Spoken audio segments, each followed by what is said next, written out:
వైద్య రంగంలో మరో అద్భుతం ఆవిష్కృతమైంది. ఆర్టిఫిషియల్ ఇంటెలిజెన్స్ సహకారంతో గుండె సంబంధిత వ్యాధులను అత్యంత వేగంగా కనిపెట్టగలిగే సాధనాన్ని అభివృద్ది చేశాడు ఓ కుర్రాడు. ఆంధ్రప్రదేశ్కు చెందిన సిద్ధార్థ్ నంద్యాల అమెరికాలో అనేక పరిశోధనల అనంతరం ఈ యాప్ను తీర్చిదిద్దాడు.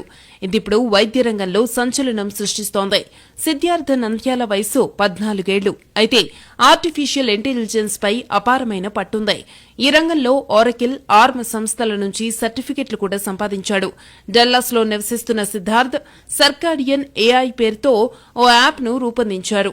ఇది కొన్ని సెకన్ల వ్యవధిలోనే గుండె సంబంధిత సమస్యలను గుర్తిస్తుంది. సాధారణంగా గుండె జబ్బుల నిర్ధారణకు ECG, echo, treadmill test, CT scan, angiogram లాంటివి చేస్తుంటారు. ఇవి పూర్తయి ఫలితాలు రావడానికి సమయం పడుతుంది. కానీ సిద్ధార్థ్ రూపొందించిన యాప్ ద్వారా కేవలం 7 సెకన్లలోనే గుండె జబ్బులను పసిగట్టొచ్చు.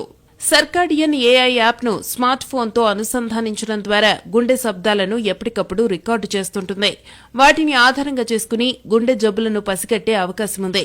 అమెరికాలో 1500 మంది పైన, గుంటూరు జీజీహెచ్ ఆసుపత్రిలో 700 మంది రోగులపైన ఈ యాప్ను ప్రయోగాత్మకంగా పరీక్షించి చూశారు. 96% ఖచ్చితత్వంతో ఇది గుండె జబ్బులను పసిగట్టింది. దీన్ని మరింత మెరుగుపరిచేందుకు సిద్ధార్థ్ ప్రయత్నిస్తున్నారు. సిద్ధార్థ్ రూపొందించిన ఈ యాప్పై ఇప్పుడు ప్రపంచవ్యాప్తంగా ప్రశంసలు వెల్లువెత్తుతున్నాయి. తాజాగా సిద్ధార్థ్ ఏపీలో పర్యటించారు.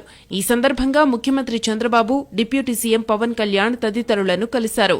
చిన్న వయసులోనే అద్భుతాలు సృష్టించిన సిద్ధార్థ్ హెల్త్ కేర్ రంగంలో మరిన్ని ఆవిష్కరణలు తీసుకురావాలని చంద్రబాబు ఆకాంక్షించారు. అతని ప్రయోగాలకు తాము మద్దతిస్తామని వెల్లడించారు.